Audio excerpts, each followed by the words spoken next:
Hello everyone, good morning.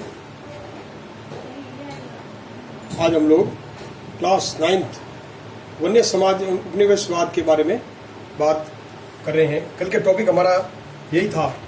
थोड़ा सा हम लोग कल के टॉपिक को देख लेते हैं कि वनोन्मूलन क्या है और वन्य समाज क्या है। वन्य समाज का मतलब होता है वनों के अंदर रहने वाला जो भी समाज है, जैसे पशु पक्षी, जंगल में रहने वाले जानवर।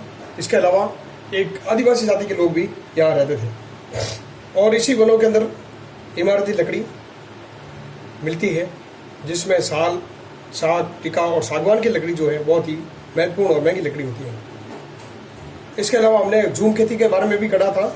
झूम खेती को घुमंतु खेती अथवा स्थानांतरण खेती कहते हैं, जिसमें होता यह है कि जंगलों को जलाकर कुछ समय के लिए खाली छोड़ दिया जाता है और वो झूम खेती कहलाती है। ये ज़्यादातर जावा के इंडोनेशिया, बस्तर एक जगह है, वहाँ पर यह खेती अधिक होती है।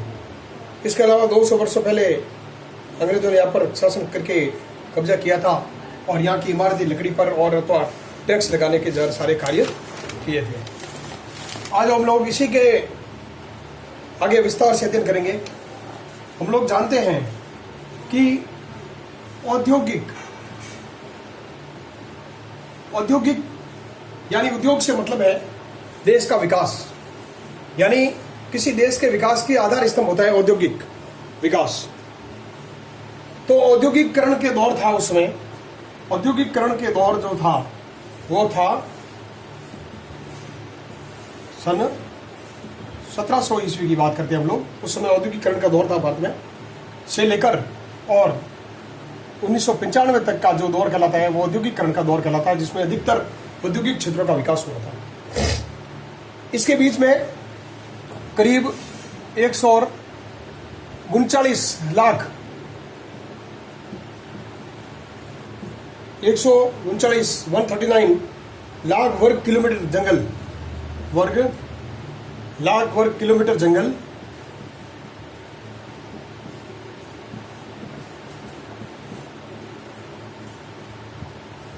यानी दुनिया के क्षेत्र का लगभग 9.3% भाग जो था वो औद्योगिकरण के इस्तेमाल के लिए 9.3 भाग जो था वो इस समय में औद्योगिकरण के रूप में कार्य लिया जाने लगा, जिसके कारण से जंगल नष्ट हो गए, यानी जंगल की लकड़ी को साफ कर दिया गया, यानी कि जंगल की लकड़ी को काटा गया। उसके बाद में हम बात करते हैं 1880 से लेकर 1920 के बीच में, 1920 ईस्वी के बीच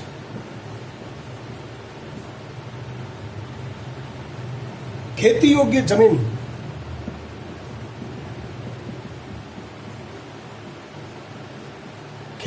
जो जमीन थी उसका क्षेत्रफल जो था वो हो गया था आपका 67 लाख हेक्टेयर। 67 लाख हेक्टेयर की बढ़त हो गई थी। ये ऐसा दशक था 1920 तक का जिसमें 67 लाख हेक्टेयर खेती योग्य जमीन थी जिसकी बढ़ोतरी हुई। उसके बाद में हम लोग बात करते हैं 1 मील लंबी रेल की पटरी बिछाने के लिए। अब वहां पर अंग्रेज आ गए थे, उन्होंने अपने तेल का विस्तार किया था। तो लिखेंगे 1 मील लंबी रेल पटरी बिछाने के लिए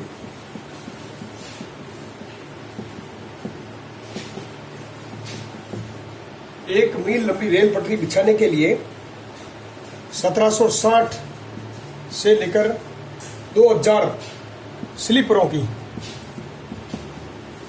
आवश्यकता पड़ती थी। कल मैंने आपको बताया था।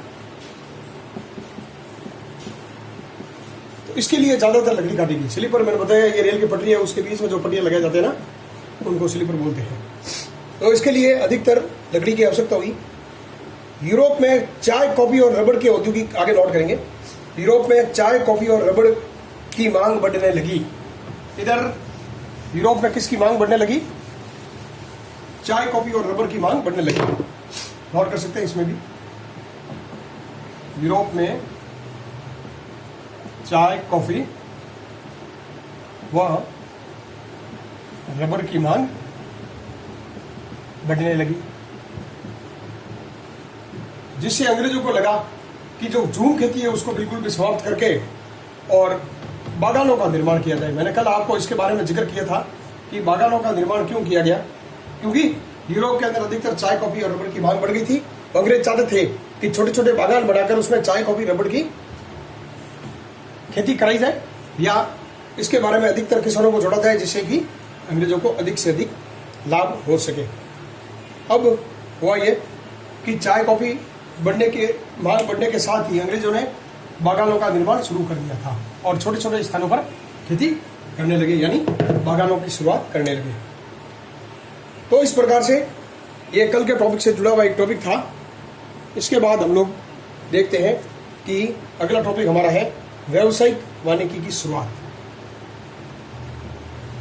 व्यावसायिक वानिकी, ये हम लोग इसके बारे में विस्तार से कल पढ़ेंगे। आज थोड़ी सी जानकारी दे देते हैं। व्यावसायिक वानिकी क्या है, यानी ऐसा स्थान जहां पर वन लगे होते हैं, अधिकतर वन होते हैं।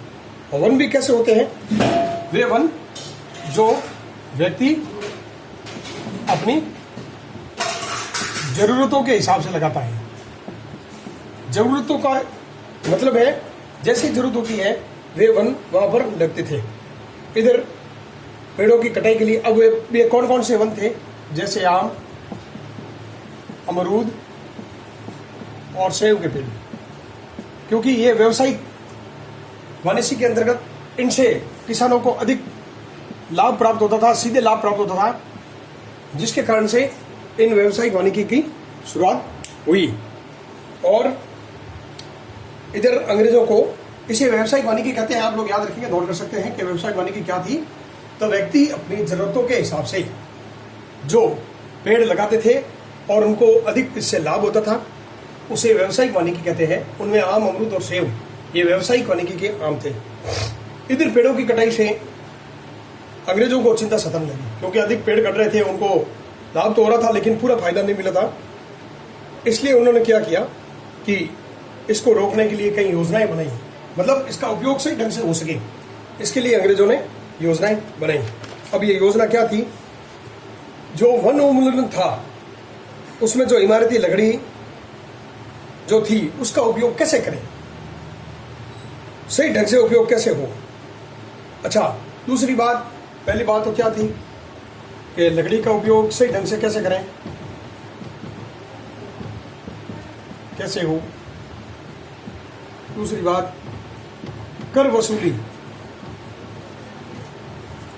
का भाग कितना हो, और सीधे लाभ कैसे मिले, सीधे लाभ कैसे प्राप्त हो। इन सभी की योजना बनाने के लिए उन्होंने, अंग्रेजों ने जो है वो योजना बनाई थी। अब वो योजना क्या थी उसके बारे में कल हम लोग इसका विस्तार से अध्ययन करेंगे।